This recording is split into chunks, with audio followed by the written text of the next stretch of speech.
Harihi Om. Sadashiva-samarambham Shankaracharya-madhyamam Asmadacharya-paryantam Vande Guru-paramparam Mukam karoti vachalam Pangum langayate girim Yat-kripatamaham vande Paramananda-madhavam. Om. शिष्य आत्मसमर्पण. कार्पण्य दोषो उपहत स्वभावः पृच्छामि त्वां धर्म सम्मूढचेताः यश्रेयस्यान्निश्चितं ब्रूहि तन्मे शिष्यस्तेऽहं शाधि मां त्वां प्रपन्नम्. Om. We are in the 14th shloka of the second chapter, and the shloka goes like this. Matra sparshastu kaunteya shitoshna sukha dukkhadaha agamapayino nityaha stam titikshasva bharata. So we saw the meaning of this shloka in our last class. Basically, matraha sparshaha tu kaunteya shitoshna sukha dukkhadaha. Basically, here we are talking in terms of it is a natural aspect for the dualistic experiences to be experienced in life. The nature of such dualistic experiences is agama apayinaha, meaning that which comes and goes. Nityaha, at all times. Tam, you, therefore, titikshasva, you learn to persevere it. Bharata. Bharata is referring to Arjuna, son of Bharata.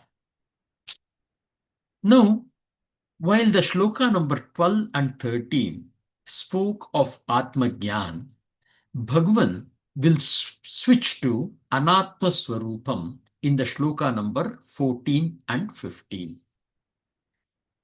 In tradition, we look at these as the vikalpa, right? The alternatives that can be observed. Is Arjuna's sorrow based on Atma, as in, hey, I'm going to kill the other person's Atma? So Bhagwan is arguing to say that nope, if you take it as Atma, there is no question of you killing. That is not a possibility at all, because the nature of Atma is that it cannot be killed. It cannot be destroyed. Okay, if that is the case, if you are going to argue that, hey, it is possible that I'm going to kill the Anaatma, that is also not possible, because it is a natural thing for the body to undergo these changes. Even the existence and cessation, or any experience that you have got, will constantly change. Change is the only constant for the Anaatma. So there is no point in feeling the sorrow that I am going to be killing the Anaatma, the body. He will also take the third vikalpa, which is dharma. Okay, is it right for me to kill? As in, is it good that I kill the guru that from whom I have learned? Is it right to kill the person who has raised me, the pitama? Right. So now you can think in terms of the righteousness or the wrongfulness associated with such an action. And here again, Bhagwan will argue that it is the Kshatriya dharma to fight. So even from the dharma point of view, it is upheld that his duty is to fight.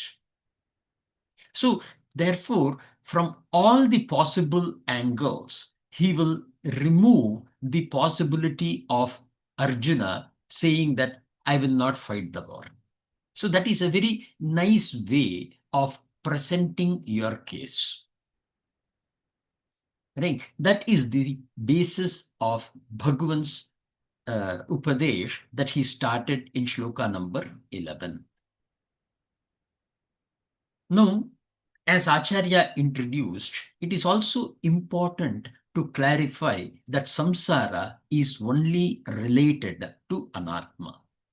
And that is another aspect which is mentioned here. Shitoshna Sukha Dukkadaha.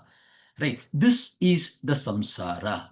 The experiences of dualistic things is samsara. And that is also purely based on Anaatma. For Atma is merely an enabler and a witness to everything that you do. So, what should be your attitude towards Anaatma? The first thing is acceptance. Change and death are unavoidable, and one should accept it. If you don't accept, it will only increase your suffering. When you accept it, you will accept the fact that these changes will come and go. Samsara herein can be seen as the outcome of resistance to change.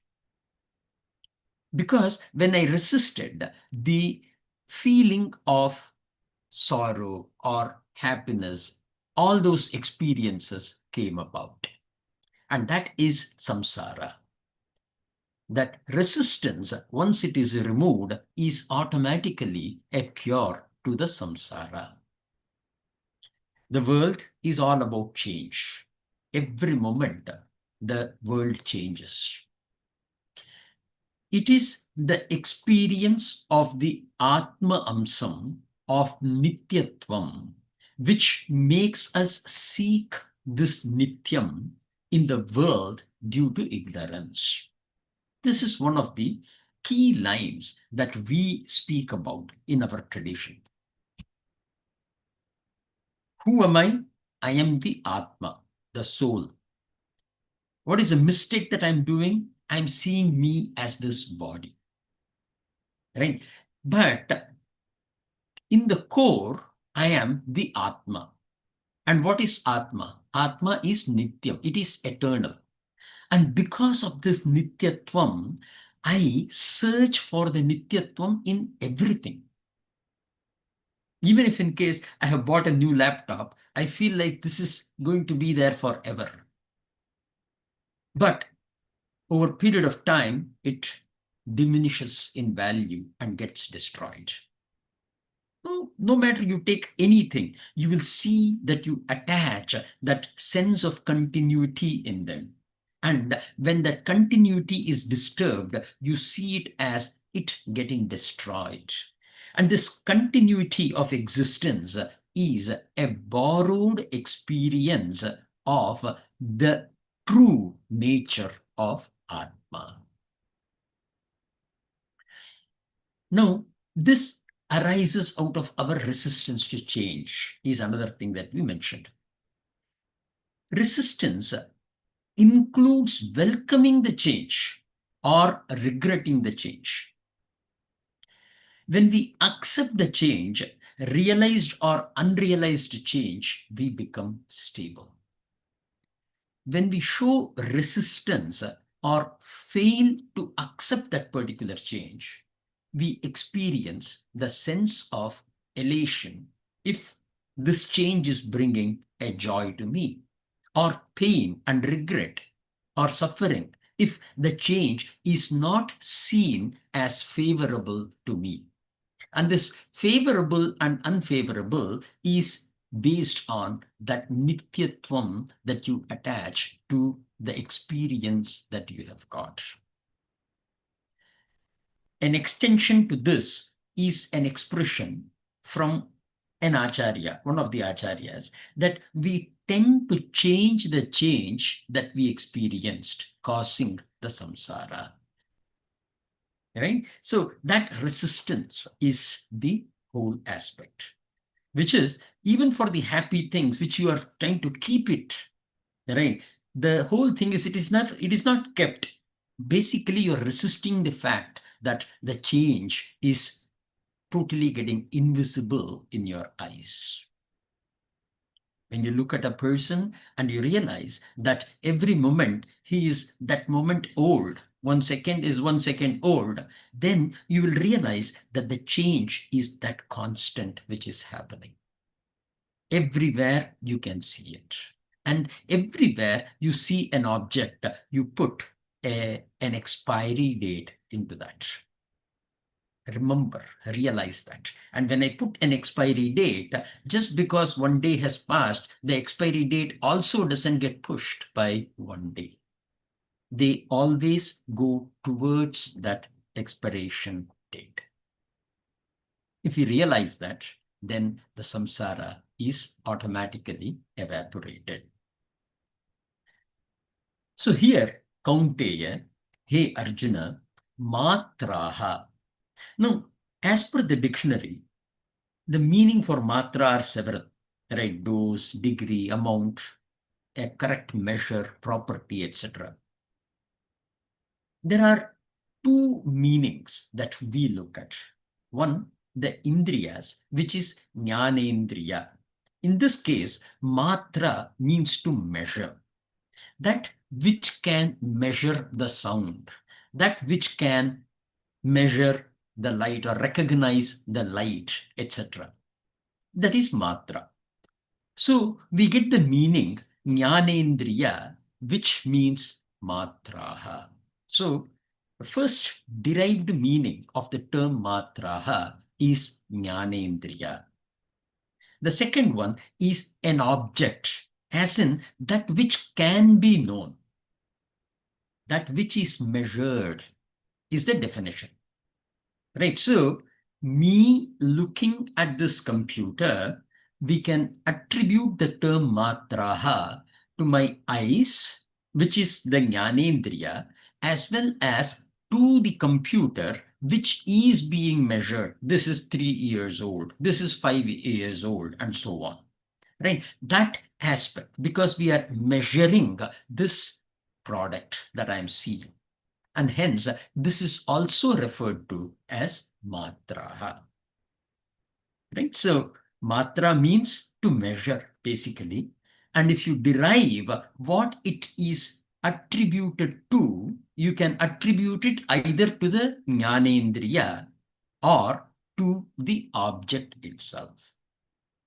Now, the next term is sparshaha. If we take the meaning jnanendriya for the matraha, the respective aspects the indriyas associate itself with. For example, light is eyes. The light being touched by the eyes is the sparshaha. Sound means ears. The sound being touched by the ear or ear touching the sound. That aspect becomes the sparshaha. If you take the meaning of objects, the experience that the object delivers to the experiencer, which is, this is beautiful music, right? That sound is giving you an experience. And that sound, we are attributing it from a sparshaha point of view. So an experience that touches you is the ultimate meaning of matraha and sparshaha. It is basically the two coming together, the jnanendriya and the object related to the jnanendriya, they coming together, they touching one another is sparshaha. Shitham ushnam sukham dukkham. An object which is experienced is the source of Shitam, Ushnam, Sukham, Dukkham, etc. In the sense, if this relationship, if this touch, if this involvement between the Jnanendriya and the object has not taken place, there is no Shitam and Ushnam, or Sukham and Dukkham. That experience is what here we are talking about. And we are realizing that this put together, this relationship is the cause of Shitam and Ushnam, Sukham and Dukkham. Bhagavan will further emphasize this later in this chapter, Shloka 60, when he is talking about Sthita Prajna Lakshana. Okay, we will talk a lot more about this one touching the other. Now, the daha, sitoshna sukha dukkha daha, dayati, dadati, right? Dadati is giving. So the giver of the sukham and dukkham is the contact between the sensory organs and the objects related to sensory organs. So wanted to explain the root of how we are deriving this meaning. Now, agama apayinaha, it comes and goes. Right? Because of the Anaatma amsham of the Atman, we tend to believe such experiences will last forever. Basically, the advice implied is to realize that whenever you experience, or whatever you experience, the dualistic aspect, remember that they are anitya, as in they are not permanent. Tan, those, titikshasva. Here is again a very important word. Learn to persevere. Learn to bear with it. Okay. Here we speak about a story, right? A saint is sitting outside the village when a demon in the form of something like a COVID is approaching the village. So the jnani is not bothered. He says, okay, right. So he asks, what is a, where are you going? And the demon says, I'm this disease and I'm just going to attack this village, and that is where I'm going. So he lets go, and upon return of the demon, this jnani asks the demon called as COVID, for example, how many people did you kill? The COVID says 1,000 people I was able to kill. But Jnani, who is also aware of what is happening around, he says, hey, but I saw in the newspaper that 2,000 people have died. The COVID replied, I killed only 1,000. The other 1,000 died of their own fear. A very important and a subtle lesson here. The Titiksha is the one which will remove the fear in you. When you know that you have to persevere, or when you learn to persevere the experiences, remember, not just the bad experience, also the good experience, not be overjoyed by it, or not become sorrow driven by it. Right? Remember, the sorrow will come, the joy will be there. Absolutely enjoy it. Don't hold on to it. Holding on to that experience is what must be resisted, not the experience of joy and sorrow itself. In fact, the experience of joy and sorrow in our tradition, we say that you should do it to the fullest. When I'm watching a movie, right, and I'm having a very touchy scene going on, my voice will also break, right? It will be in that particular moment. And once the movie is over, it is gone, right? That is being fully in that moment. You will experience the sorrow and you will be sorrowful. You will experience the joy and you will joy with it. You will enjoy that situation. But at the same time, you will not have the sorrow to go away or the joy to come to you. Right? That continuum or that aspect of attachment to such experiences will be removed from you when you develop the ability for titiksha. One clarification that is addressed in our tradition, it is not there in Gita per se, but it is very important to realize it, right? Is that the titiksha is applicable only to the situation that cannot be changed, which is the current or the past. If there is a possibility to change the situation, one must put an effort to change that. And while the change is happening, we should pursue the habit of developing this perseverance in us, the titiksha. Now, from chapter 14 through chapter 18, there are several values that are categorized into three guns. Right? For example, dhanam, jnanam. All of these are categorized as what is a sattvic jnan, what is a rajasic jnan, and what is a tamasic jnan, etc.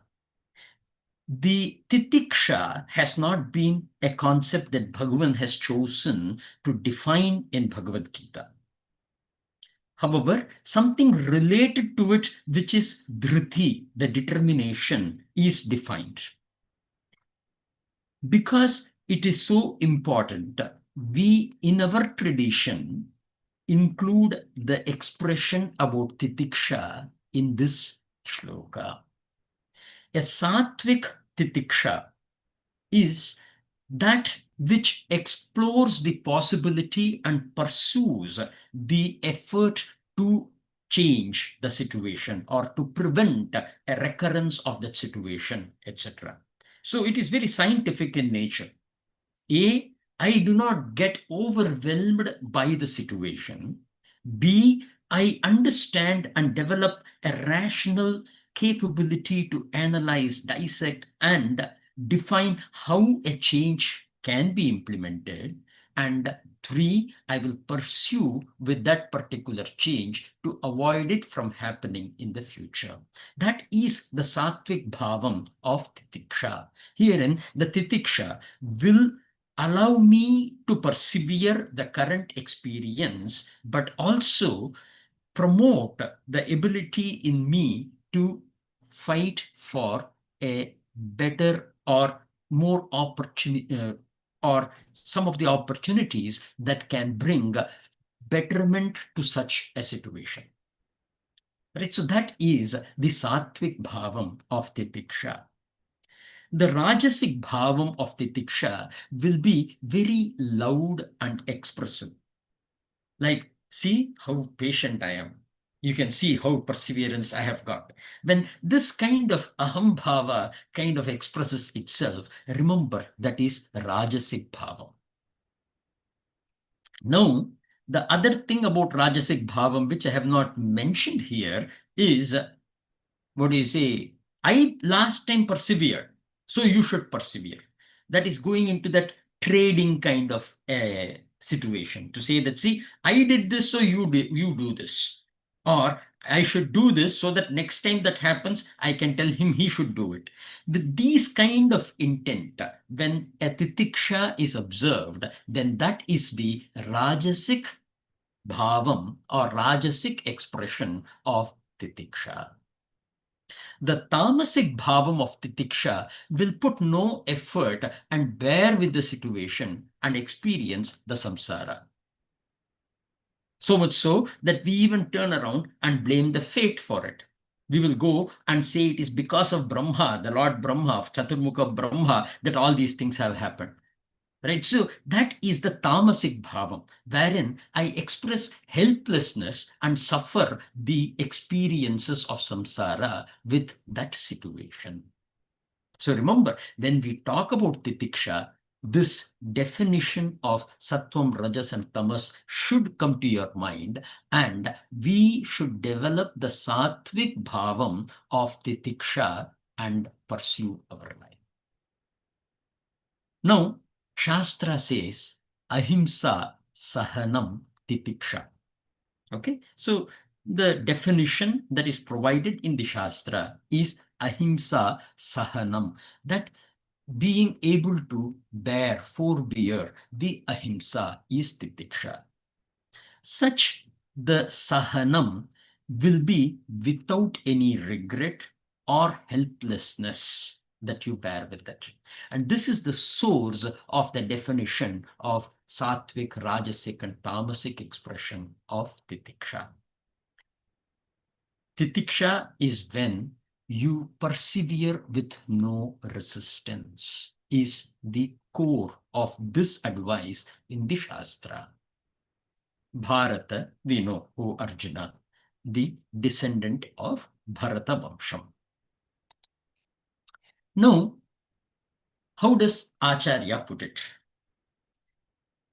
He says, Matraha abhihi miyante shabdadaya iti shrotradini indriyani matranam sparshaha shabdadhibihi sanyogaha te shitoshna sukha dukkadaha. Shitam ushnam sukham dukkam cha prachanti iti. The term cha is and. Typically, it is put afterwards, right? It is not like in English, where if in case it was literal translation, shitam ushnam cha sukham dukkam, right? That is the English representation of usage of and. But in Sanskrit, it is shitam ushnam sukham dukkam cha. That cha makes it as the two things put together. Prachanti iti. Athava sprishyante iti sparshaha vishayaha shabdadayah matraha cha sparshaha cha shitoshna sukha dukkadaha. Right. The way to look at the word matraha in the shloka is the awareness that you get of sound, etc. It happens because of the union that happens between the sense organ and the objects of interest to that specific sense organ. All these experiences are capable of giving you the experiences of heat, cold, happiness, and sorrow. In other words, it is only these objects, such as sound, etc., that you get in contact with, sprishyate, right, which can deliver you the sense of dualistic experiences. So now you can see our expression was more worded because we have grown based on this root from Acharya. So basically, this is what Acharya gives in his bhashya. Shitam kadachit sukham kadachit dukkham tatha ushnam api aniyata rupam sukha dukkhe punah niyata rupe yato na vyabhicharatah atehe tabhyam pritak shitoshnayo grahanam yasmat te matras sparshadaya agamapayena, which is quote, agama agamapayashila tasmad anitya atah tan shitoshna adi titikshasva prasahasva. Titikshasva is what it is. Teshu vishadam cha ma karshi ityartah. Basically, exactly what we had discussed.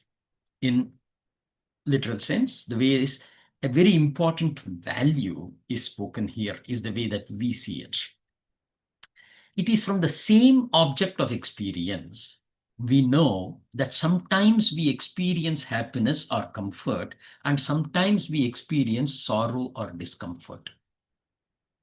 What one can derive from this is the interaction that your sensory organs have with the object of interest do not fall in a regulated set of experiences. What a beautiful point. I should have also included in the explanation that I had given. This is a very, very important, a critical point, which is, say, for example, I like gulab jamun. Now, this gulab jamun, today, it is giving me immense pleasure. Tomorrow, the gulab jamun is kept on the table only, but I don't even go near it because I'm not interested in it. For some reason, the gulab jamun, which gave me a lot of interest yesterday, is not giving me an interest today. So it is not the object which is giving me that interest, attachment. Right? So it is not, you cannot very conveniently blame the object as the problem is with gulab jamun. Right? No, the same object can give you different set of experiences, a very important value. And then Acharya points out that the experience of happiness and sorrow, on the other hand, is definite. Now, here Acharya says it is niyata rupam, means it follows a specific niyati, but not based on the object, but based on the manaha. We will again talk about the gunam. Right? When we talk about the three types of gun, we will see how that gun is changing in you. Right? It will be in the 14th chapter that will go in depth, but even in second chapter, Traigunya Vishya Vedaha, etc., we will talk about gun. Right? So the manaha is the reason for the experience of the samsara. And he says there is a niyata rupam, means there is a niyati behind it. There is a specific set of rule or specific set of pattern that can be observed based on the manaha, on how you experience things. Shastra speaks of karma as in your good deeds, the punya, will give you sukham, and the papam, the sins, will give you the dukkham. Right? And when we talk of karma, we talk of prarabdham and agami. Prarabdham is the original source of karma that made you give a birth. Not all of it, there'll be a portion from the total karma that you had, the pap and punya that you had. Let us say I have 1,000 papam and punyam, right? I will take 100 as the prarabdham for this particular birth. But after having born, what do? I do karma. So I continue to accumulate more also. That additional karma that you accumulate is agami. So we take the prarabdham and agami as the source for your good deeds, which is punyam, giving happiness, sukham, and your sins, which is giving you the papam. The impact is on all, but how one experiences them is based on their specific guna adhikyam. If your mind is Rajasic at a given point in time, the manifestation of papam will be different. And there are different schools of thought here. Some say the guna adhikyam is also due to the manifestation of sins and punya. We have discussed this in depth. And what we establish is that guna adhikyam is Prakriti Sambhavam or Prakriti Swabhavam. It is based on the Prakritic influences on the body. Means it happens due to natural influences and it is not based on karma. I hope you understand this one. So now we said that the man has got the three guns, Sattvic, Rajasic, and Tamasic. Now we know that these keep changing too. What is the basis for that change is what we are talking about here. One is to say the change is based on the karma that you do. Right? the other one, this is not our school, but our school has argued this one at length, and it establishes that this is based on the prakriti, the natural forces of change that impact the manaha. So even for a jnani, this will keep changing. There will be a sattvam, there will be a rajas, there will be a tamas, and this continues to happen, this cycle. What is the difference? The difference is the person has gone above the gun. Gunathita lakshan is the way that we will talk about it. Again, 14th chapter. Right. So the Gunathita Lakshan says that one who has transcended the influences of the gun will transcend the impact that this gun brings to you too. So Titiksha is natural because of the transcending that has taken place. That is the experience that we had with a huge, discussion that we went through on several occasions, and this kind of a determination is done in our school. Getting back to the point, and this is one of the reasons why, while a jnani too suffers the same kind of circumstances, his way of receiving the suffering is different from the way an ajnani would. The famous quote is where this jnani is having a ulcer, some kind of a stomach issue, and he has not been able to eat that which he likes also for several days. So in that ashram, they served that which he likes the most. Right. So somebody asked, so don't you feel that, hey, this is something that you like and your body is not helping you? What is the use? He says, see, I would have thought so long as I was thinking that I was eating and they are eating. For me, it is still I am eating in them. There is no difference. Right? This elevation of thought will come once you become the Gunathita. The jnani will suffer, but that suffering will not be a suffering at all. It is just a prakritik sambhavam. That's about it. Getting back to Acharya's words, he adds an adjective, vyabhicharatah, as in this niyati is unadulterated. Right? It is not like, what do you say, there can be an influence even by the God on it. Right? It is unadulterated. It is going to be a natural expression and experience. So therefore, one must be able to separate the object of interest to the sense organs, and their experiences will automatically get separated as well. Once you are able to separate them in your mind, you will develop the ability to see the sukham and dukkham as something that merely comes and goes. And both sukham and dukkham are temporary, anitya. This way, you will not develop an emotional attachment to them because they are temporary. And any attachment will be meaningless. Vivekaha, the intelligence, right? The common sense is what this leads us to.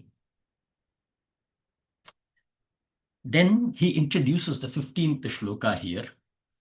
Shitoshnadin sahatah kim syad iti shruno. What happens to those who are able to persevere the experiences of duality? Bhagavan will speak in the next shloka.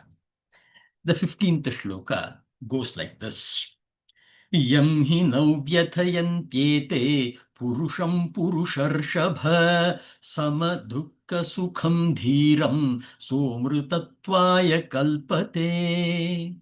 So here what Bhagavan says is, Yam Hi, one who, the He is the emphasis, which is indeed, certainly, Na vyathayantyete, Na vyathayanti ete.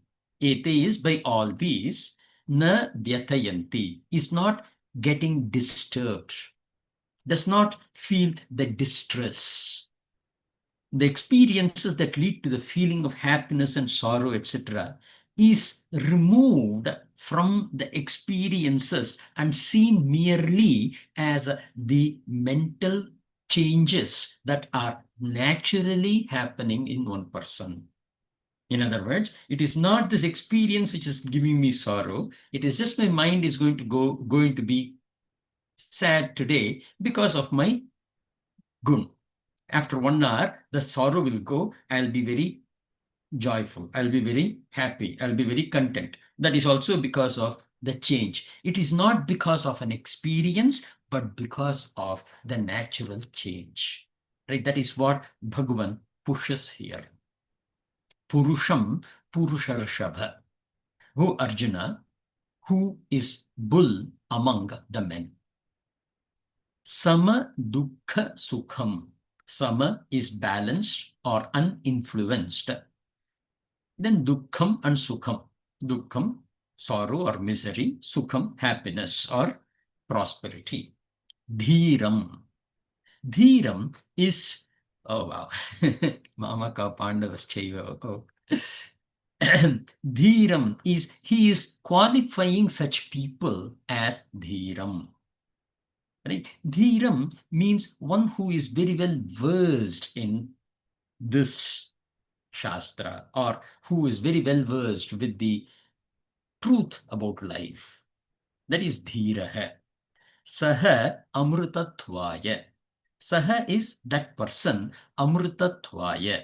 He transcends the cycle of birth and death towards the liberation, towards the moksham. Kalpate. Right? Now, kalpate means he becomes eligible for. Right? That is a very important word here. It is not that once you learn to persevere, you attain moksha. Rather, you become eligible to attain moksha. Once again, jnanat evatu kaivalyam. It is only through the jnana, the true knowledge, that the kaivalya, the moksha, is attained. But this will prepare you for that knowledge. Now, in this shloka, the Titiksha phalam is given by Bhagavan to emphasize the importance of Titiksha. Ete, these, the objects that we experience, yam purusham na vyatayanti. One who is not moved by such objects. Remember, when we are talking of objects, we are not talking of a computer or a pen. Even the experience that we have is an object. That which can be defined is an object. Right? So any object is not giving me this, what do you say, chalan, this movement in me. Right? Vyatayanti means that which brings about a movement. Here, the reference is to the man. The na negates such a movement. Sama-Dukha-Sukham. No, one who is balanced in both situations which are seen to bring pleasure or happiness, or the situations that are the other way, pain and sorrow.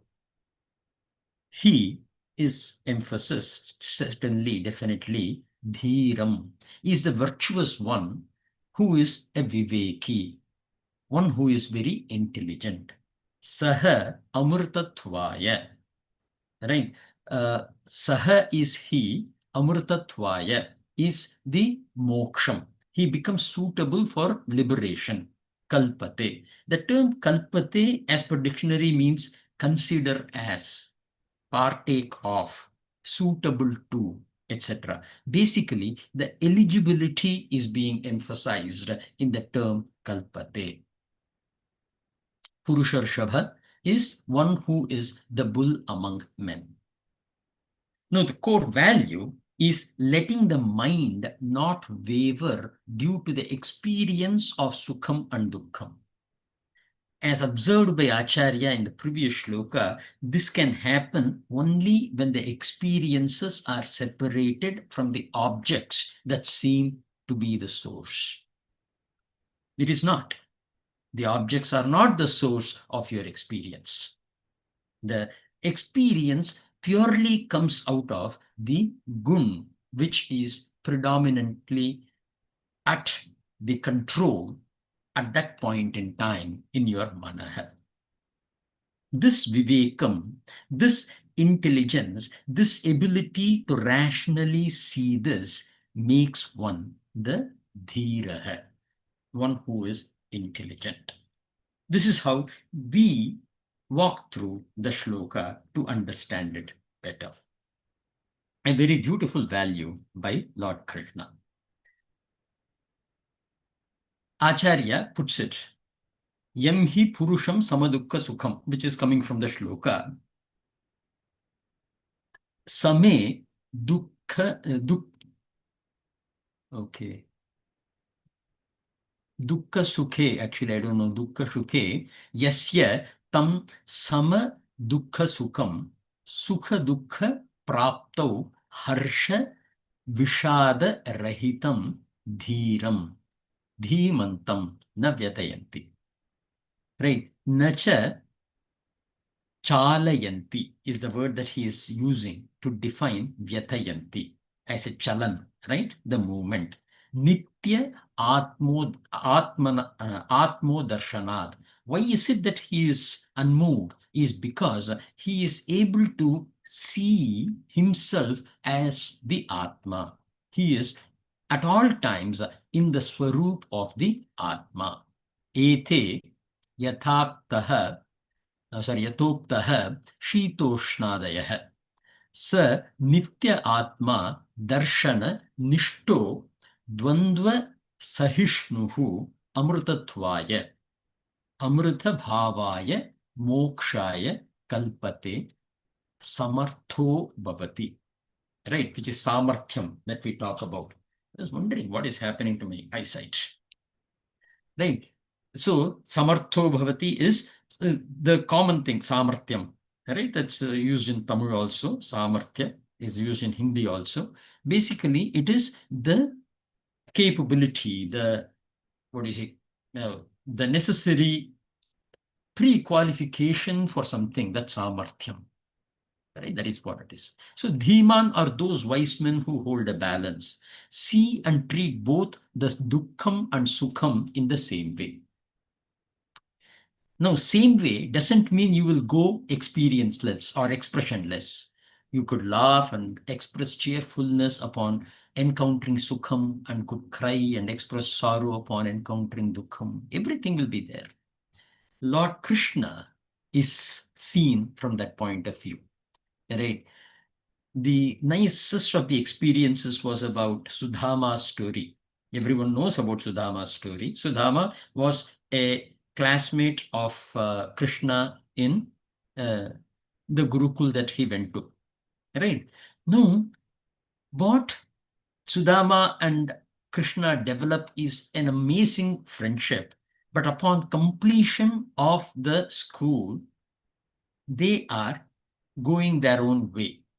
Right? Sudhama, who lived in Porbandar, which is in Gujarat, and Krishna, who lived in the Nandagram, or within more so in Mathura. Now, we know things happen and they shift from Mathura. They move from Mathura to the Dwaraka, which is also in Gujarat. So Sudhama is prompted by his wife for him to go and see Krishna or Krishna. It's very beautiful there. He says that if you are asking me to go and see Lord Krishna, it means it is an invitation from Lord Krishna. Right? And so he gets elated the fact that, he has an opportunity to go and meet Lord Krishna.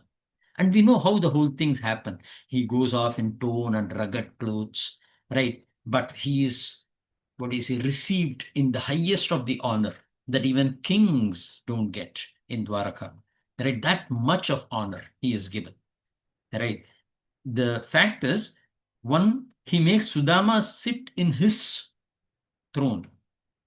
Not only that, he takes him to his bedroom where, they spend the time. Right? Which is not in the Western tradition, but this is to show the kind of intimacy that he had. But that is not the story. The fact is, the place where this story becomes relevant here is after spending some days with Krishna, Sudama goes back. And the tale goes like this, that Lord Krishna says, hey, Sudama, I think you forgot your dress. Then Sudama realizes, oh no, I'm wearing the royal clothes now. So he changes back into a clean but torn clothes and leaves. Now, you should look at Lord Krishna's expression after that, after he leaves. So Rukmini asks, why is it that you are even taking that away? You're not offered anything else. Why is it that you're taking that away? So for that, he says, it has been always that I have received from Sudama. Never like he has received something from me. I would like to keep it that way. And when saying this, Krishna's eyes are in tears. Right? This beautiful expression of the story tells that when such a thing happens, even Lord Krishna will experience that sukham, dukkham, that very touchy feeling and all those stuff will be there, but it will not bind the person. That is what is the main thing that is mentioned here. Now, an example to consider is a very cute video that I had seen. I had written this quite some time before, so I didn't even remember this was coming. Now, there is a child which is playing, and I think it was a small toy or something that was with the child. As soon as you take the thing away, the child will start crying. And once it is given back, the child will become very, very happy again, totally smiling and all those stuff. The whole point is that when the moment of happiness comes, the child is able to switch from the moment of sorrow to the moment of happiness. And when the other way around happens, the same thing too. That it is not having any restriction, any boundary that prevents. If you put ourselves in those shoes, we become a little cautious. Say, I'm very sad, and if there is a happy moment comes, I'm still not too sure whether I can be happy or not. Right? The best example is where somebody was commenting in a place where somebody has died, that this person was crying and something joke happened and he started or she started laughing. And people were looking at her saying, "Hey, what is it? You're laughing," kind of a stuff. But the fact is, it is the beauty that she was fully in that particular moment. But what we do, we try to put our partition in us, our own sense in us, and we say that we should not do it that way. What will others think, and all those things, right? Being fully in that moment is the value that we take in this shloka. An explanation to Dhira is one who has the vision of seeing the Atma. This is what Shankaracharya has brought in.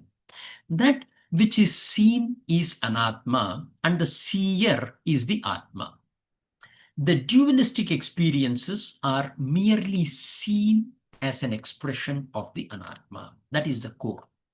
And because a Dhira, he has associated himself to the Atma, Aham Brahmasmi.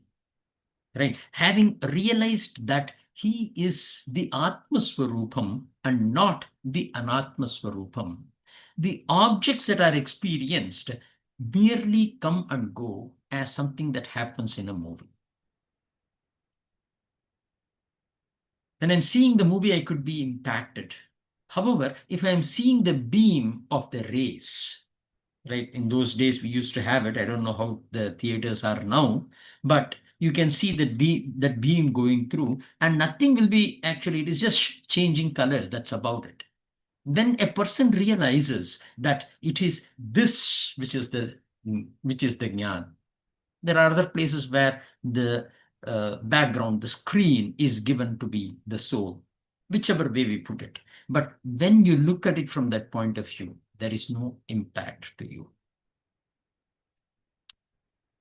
Seeing the soul at all times means being the soul or being in the state where you realize you are the soul and understand that the body is that which is seen, or anything that which is seen is the body. Moving on. Itah cha shokamohau akritva shitoshnadi sahanam yuktam yasmat. So, as an introduction to the 16th shloka, he connects the previous shloka and says, now from here, because as I told you, the 14 and 15 is going to go into Anaatma. But in the 16th shloka, it jumps back into Atma. Why is it that this is happening? Because the solution to this lies in the Atma Jnana, and hence he shifts back to Atma Jnana, is the experience, is the anubhavam of Acharya. Moving on to the 16th shloka. This is the most important shloka, one of the very beautiful shlokas. I don't know whether I'll be completing it in the next class. It is that deep of a shloka. And on the surface of it, it is a very simple one. नासतो विद्यते भावः नाभावो विद्यते सतः उभयोरपि दृष्टोऽन्तः त्वनयोस्तत्त्वदर्शिभिः. No, such a beautiful shloka. We will see this again in our next class. The bottom line is na asatah vidyate bhavah.